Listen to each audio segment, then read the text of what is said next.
On Saturday the 6th of November, an estimated 5,000 anti-racists and anti-fascists marched through central London. The demonstration was called by Unite Against Fascism and supported by the TUC and the Muslim Council of Britain, as well as other trade unions and MPs. Before the demonstration set off, I spoke to some trade unionists to find out their reasons for coming. The TUC in Chesterfield supported the Unite Against Fascism and Anti-Racism campaign for a long time. In Derbyshire, where we've come from, we've had in Codner the BNP having their rally for the last few years. We've always been sent to mobilise against that, so we're always very supportive of Unite Against Fascism and really support an event like this today. Obviously, I think for us as trade unionists and socialists at the moment, the key thing is to organise against the Tory cuts. We're doing that in Chesterfield. We've got a very good coalition against the cuts. We've been very active. We had a very good protest the other week when Nick Clegg came to town. But I think the danger is always there that racism can be used to divide workers, and we see that in our part of the world, where the BNP and other groups like that are quite active around the Midlands, and therefore it's very important to be organised. Unite is here because we believe that the battle against racism and fascism, and particularly at this moment Islamophobia, is really important. In the last general election, a lot of people said that immigration featured on the doorstep, and people were talking about housing and unemployment. Well, we believe that the answer to housing is building more homes. The answer to unemployment is investment and growth. Immigrants, migrants, people of different faiths are welcome in this country. We need to build a diverse country, united people, and at this particular moment, when we've got the Tea Party in America, we've got the veil being banned in various countries in Europe, really important in Britain, we fight to ensure that we address the economic problems of our society, and that we emphasise in our workplaces that we're together, we're fighting one battle.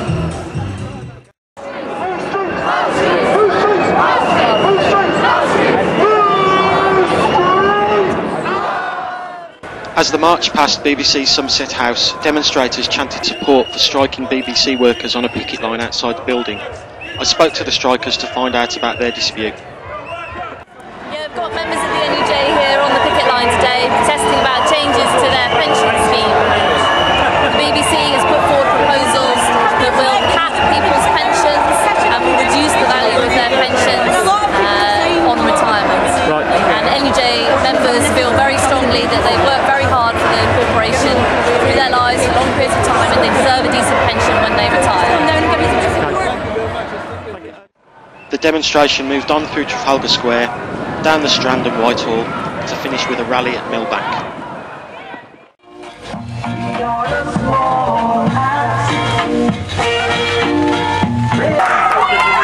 Well, this is what Britain looks like.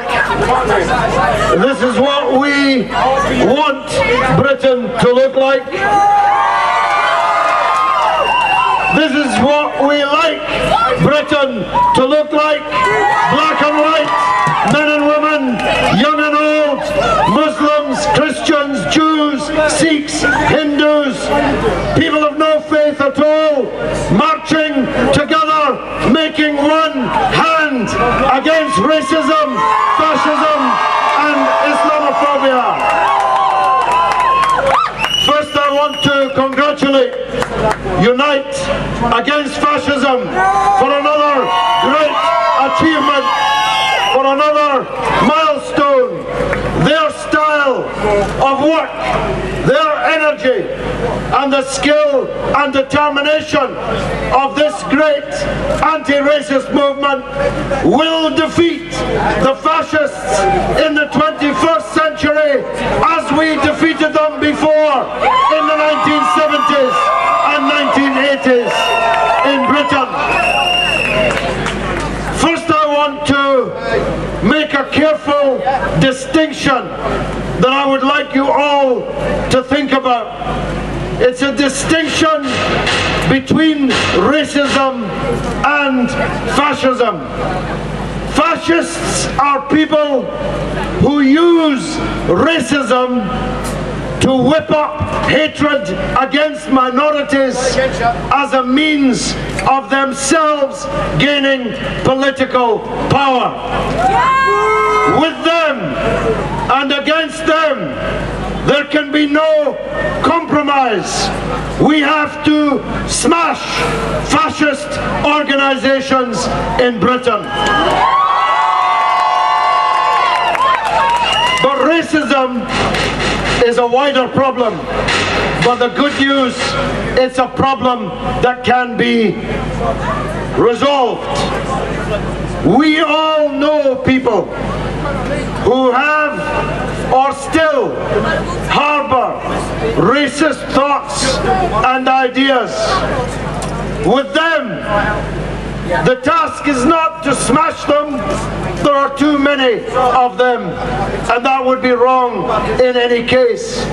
The task is to win them, to persuade them that those who are trying to divide them from people like them, who just happen to be a different colour or a different faith, are fooling them in order to fill their own pockets and to defend their own interests.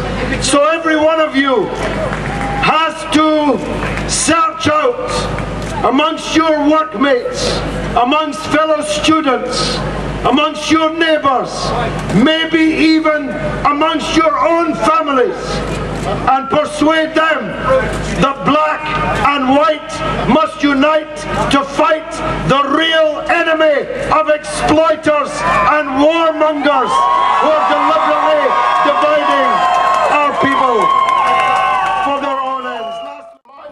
Alright?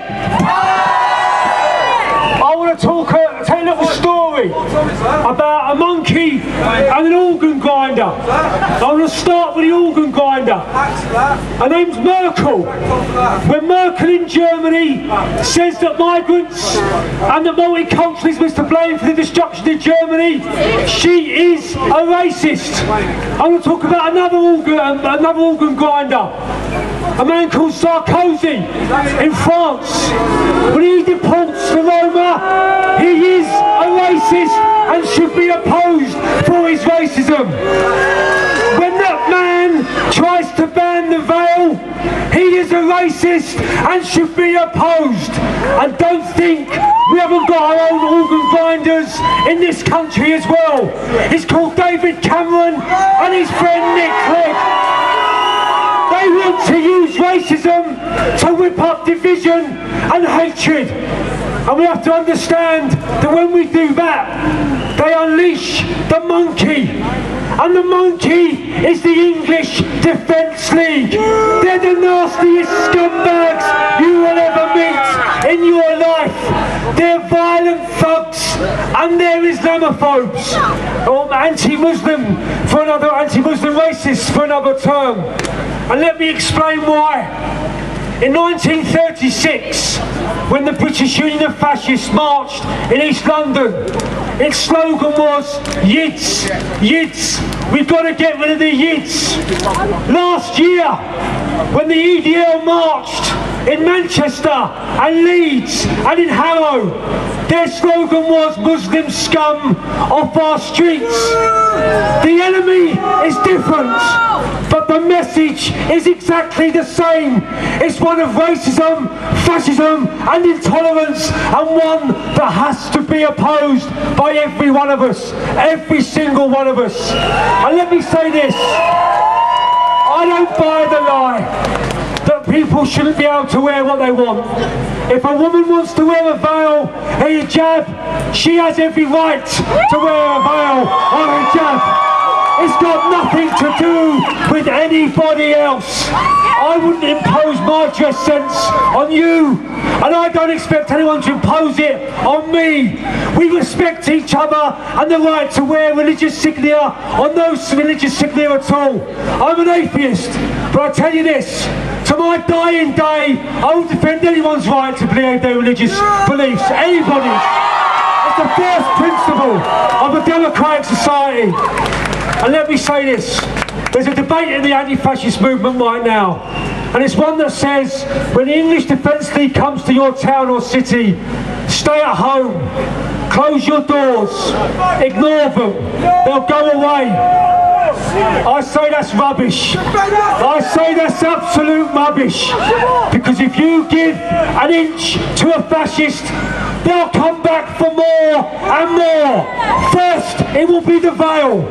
Then it will be the mosques. Then it will be your trade unions. Then it will be the socialists. Then it'll be the LGBT members. Then it'll be women. It will be everybody. So we do not give an inch. When they attack one community, we stand together, united. United together. We must never allow these people to divide us on the question of race, gender, sexuality or our class. United we stand, divided we fall. Never forget that. And let me say this. Next time they come, it's going to be in Preston, and on the 5th of February, it's going to be in Luton. They put out a communique about Luton, saying they're not going to cooperate with the police. They want to run around Luton and terrorise the Muslim community. Well, I'm sorry, good people cannot sit back and allow that to happen.